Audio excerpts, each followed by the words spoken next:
Jornalismo em Revista. Você começa o fim de semana bem informado. Mais jornalismo, mais opinião, mais reportagens, mais entrevistas. Apresentação: Marco Aurélio Braga. Comentários de Charles Henrique e Regiane Gambim. Reportagens com Shirley Alves e esporte com Wellington Nardes. Produção de Vanessa Banks. Está no ar. Jornalismo em Revista. Mais informação com credibilidade na Mais FM. Boa noite, Joinville e toda a região norte de Santa Catarina. Agora 6 horas e 4 minutos dessa sexta-feira, 12 de agosto de 2011. Está começando o Jornalismo em Revista. E, obviamente, como o nosso programa sempre começa com a preferência para as mulheres. E a nossa representante aqui na bancada é a jornalista Regiane Gambim. Boa noite. Os meninos são elegantes, né? Boa noite, Charles. Boa noite, chefe Marcão. Obrigada pela vez das mulheres. Tem muitos homens que esquecem disso. Sempre, mulheres, sempre é na preferência, é a educação. Pelo menos os homens têm que ser cavaleiros, né, Regiane? Pelo menos lembrar, né? Tentar. Pelo menos lembrar, tentar, é verdade. É bem Se bacana. não existe mais aquela questão de abrir a porta para a mulher entrar no carro, existe isso ainda, Muito Regiane? pouco, né? E a gente até se impressiona às vezes. Quando um homem dá a frente pra você, você até olha às vezes e fala, nossa, Surpresa, né? nossa, porque a gente foi ficando... A mulher foi buscando espaço e os homens também foram pegando esse espaço de, tipo, esquecendo essa frescura, entre aspas, e foi ficando tudo meio de igual para igual. Isso que é muito legal. Muito obrigado por me fazer sentir uma mulher e me dar espaço. Qual é o seu destaque aí no programa hoje, Jornalismo em Revista? Pois é, eu peguei um destaque bem barra pesada, porque a gente vai ficando meio automático. Eu sempre bato na mesma tecla, principalmente a gente que é notícia, que vive na notícia, os jornalistas, quem é mais ligado com a informação, né? Até tem gente que fica muito conectada, a gente vai ficando tudo tão automático, tão igual, porque acontece tanto que a gente banaliza. E eu fiquei muito impressionada quando eu vi aquela notícia de uma mãe na Somália, saiu no G1 no dia 12, hoje, né, mais especificamente, mas a Somália já virou notícia há alguns dias.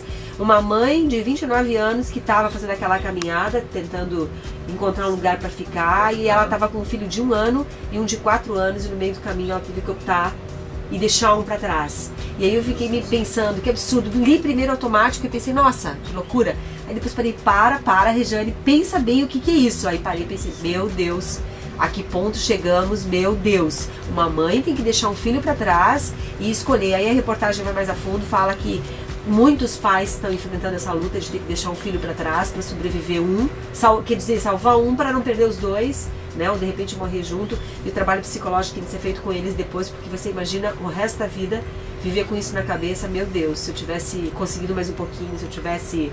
Enfim, eu trouxe essa notícia, eu sei que não muda muito a gente falar disso, mas eu acho que a gente tem que de vez em quando tentar se sensibilizar um pouquinho, olhar de verdade, dar uma olhada pro lado, ver que a coisa é complicada. O capitalismo, ele é muito selvagem, né? Ele vai abraçando todo mundo, e aí você tá fazendo uma coisa, você quer arrumar outra, você quer comprar uma coisa e compra um carro e reforma a casa, e enfim, você tá sempre na luta. E aí essas coisas vão ficando meio pra trás, assim, parece um longe tão distante da gente, só que não é, né? A gente tem que pensar que é aqui do lado, é com seres como a gente, e talvez num simples ato em votar conscientemente na próxima eleição a gente possa ajudar para que esse tipo de coisa um dia nunca aconteça aqui. Enfim, eu trouxe pra gente filosofar um pouquinho e pensar que isso é realidade, infelizmente. Boa noite, Charles Henrique, nosso comentarista político no 103 Notícias, também integrante do Audioblog, de segunda a quinta-feira aqui na Mais FM, comentarista aqui do Jornalismo em Revista. Charles, o que você destaca de importante que aconteceu nessa semana aqui em Joinville? Ou na região, ou no país, enfim. E sim, vamos para o setor político-partidário que movimentou aqui a cidade de Joinville nessa semana. Muita movimentação nos bastidores do Partido dos Trabalhadores, partido de Carlito Mers, pois essa semana foi julgado o pedido de expulsão do vereador Adilson Mariano do PT. Só explicando rapidamente para o ouvinte, a ala de Carlito Mers, aqui em Joinville, através do Diretório Municipal do PT, pediu a expulsão de Carlito Mers, mas segundo o Carlito não, do Adilson. Isso, do Adilson, obrigado, Regiane. Pediu a expulsão do Adilson, porque segundo o estatuto do partido, para ser expulso algum filiado, independente se tem mandato ou não, tem que passar pela executiva estadual. Então essa reunião aconteceu nesta semana e conforme nós já debatemos várias vezes aqui no jornalismo da Mais FM, no Audioblog, o vereador Adilson Mariano não seria expulso. E de fato não foi expulso, e aí acabou gerando uma série de conflitos internos no PT, e aí geraram outros conflitos, uma divisão sem tamanhos dentro do próprio PT, vereadores ameaçando de pedirem desfiliação do PT, Carlito Mers tendo que resolver um problema muito sério de instabilidade, né, dentro do próprio partido, Isso vai acarretar uma séria crise dentro do PT, que busca a reeleição de Carlito Mers para 2012. Porque se ele não consegue nem unir o próprio partido, imagine se ele vai conseguir coligações, partidos para coligar ano que vem. Então está sério a situação de Carlito Mers, e agora amanhã vai acontecer uma reunião, uma outra reunião do Executivo Estadual em Blumenau, para tentar reverter esta situação do Adilson Mariano. O pessoal ligado a Carlito Mers, o presidente da Executiva Municipal do PT, está entrando com um recurso, e agora a Executiva Estadual vai julgar esse recurso para tentar expulsar o vereador Adilson Mariano. Lembrando que Adilson Mariano, né, foi pedido a expulsão dele porque ele apoiou a greve dos servidores, e segundo o Partido dos Trabalhadores ele estaria indo contra a administração Carlito Mers. Só que ele não foi contra porque a Executiva Municipal do PT não deliberou para os seus filiados qual normativa a seguir, qual linha a seguir. E aí, quando não tem uma linha para seguir, subentende-se que você está livre para tomar qualquer decisão, porque não tem uma linha mestre definida pelo seu presidente. E aí acabou acontecendo todo esse problema, que já vem do Partido dos Trabalhadores desde que Carlito Mers se elegeu. O que seria da ala de Adilson Mariano, e aí agora está o resultado. Quero só dar um destaque nessa semana, e um destaque nacional, Regiane Charles, que hoje acabou de ser enterrado uma juíza que sofreu uma emboscada lá no Rio de Janeiro, 21 tiros na delegada carioca, ela foi assassinada no Niterói. Ela que era uma juíza, a juíza Patrícia Scioli, que era uma juíza de uma das juízes mais duras e rigorosas, com a chamada milícias, que era comandada por policiais militares que comandam algumas comunidades lá no Rio de Janeiro.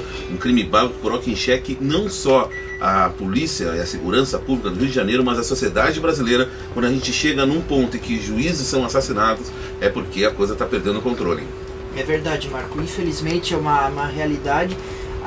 Nós não conseguimos perceber tanto isso aqui no sul do país, mas principalmente, vamos falar de um outro exemplo, no norte do país, militantes a favor das leis ambientais naquela região, né, principalmente contra o desmatamento, são perseguidos por grandes latifundiários, grandes fazendeiros, que acabam apagando, né, fazendo uma queima de arquivo desses militantes.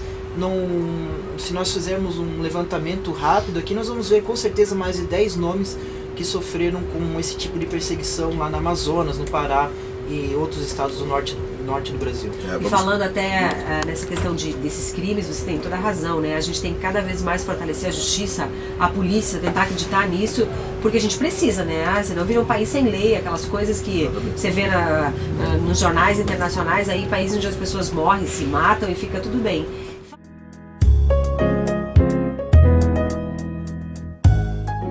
A ação da Polícia Militar dizendo que é uma questão de segurança, que a polícia agiu rápido, é uma verdade. Que a polícia estava presente no local e deu a resposta rápida, também é verdade. O que eu discordo um pouco é dessa máxima popular que bandido bom é bandido morto. Eu acho que em uma cena como essa, em pleno centro da cidade, um bandido esticado no chão, morto, baleado, para centenas de pessoas que viram essa cena, algumas até crianças que andam pro centro, eu acho muito traumático, e isso não é sensação de segurança, é muito pelo contrário, é sensação de insegurança, acontecendo tiros e mortes em pleno centro da cidade. Isso não é normal para uma cidade como Joinville. A gente tem que entender, eu acho que duas coisas, né? A cidade está crescendo, a gente já está aí, uns falam em 500, outros em 600, mas enfim, estamos nesse meio de caminho, né? Já é uma cidade mega grande, daqui a pouco a gente está com 1 milhão, não é uma cidade pequenininha, tipo aquelas de 50, 60 mil habitantes.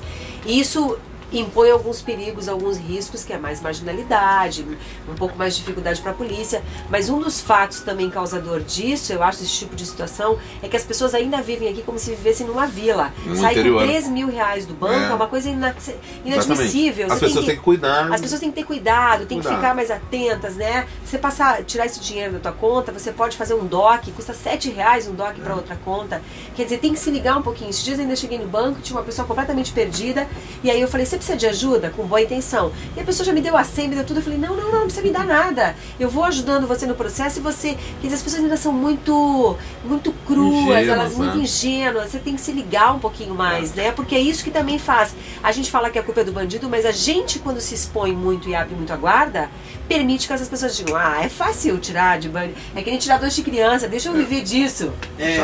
O grande problema dessa questão toda que aconteceu no centro de Joinville, eu tô analisando como a sociedade vê esses casos. Quando acontece um crime desse no centro da cidade, as pessoas dizem, como Joinville está violenta, o índice de criminalidade está crescendo. Mas quando essas mesmas pessoas veem os programas de TV, aqueles sensacionalistas que passam corpo jogado, ação da polícia para cá, tiroteio, perseguição, elas não dizem nada. Por quê? Porque está na periferia da cidade, está longe dos nossos olhos. E isso não pode acontecer, porque Joinville já vai batendo recordes, inclusive de homicídios e também de crimes. Então nós temos que entender que a cidade é um todo. Não é porque aconteceu o crime no centro, agora está perigoso, vou fechar a porta da minha casa, vou tomar mais cuidado. Isso está acontecendo por toda a cidade. Só que aconteceu no centro, da mesma forma que acontece no Iririú, que acontece no Boa Vista, que acontece no Paraíso, que acontece no Morro do Meio.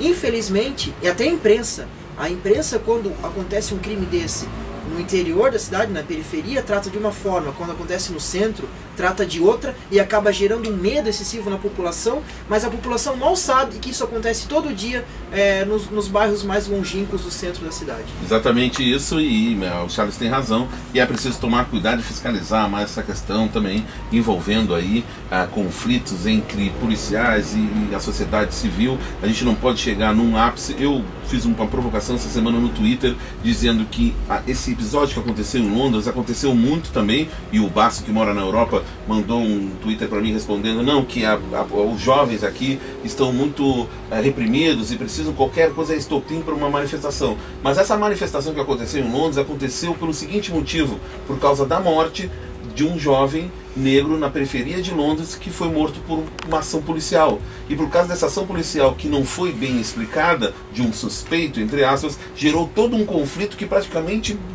revolucionou Londres essa semana. Aqui mata-se e a população ainda aplaude. Isso me assusta. Sinceramente, isso me assusta. A imprensa fala num dia, faz todo o seu circo. No outro dia não tem no outro dia sequer. Não diz nada, como esse cara morreu, qual foi a bala, qual a distância, quais as circunstâncias, se houve perseguição, se não houve.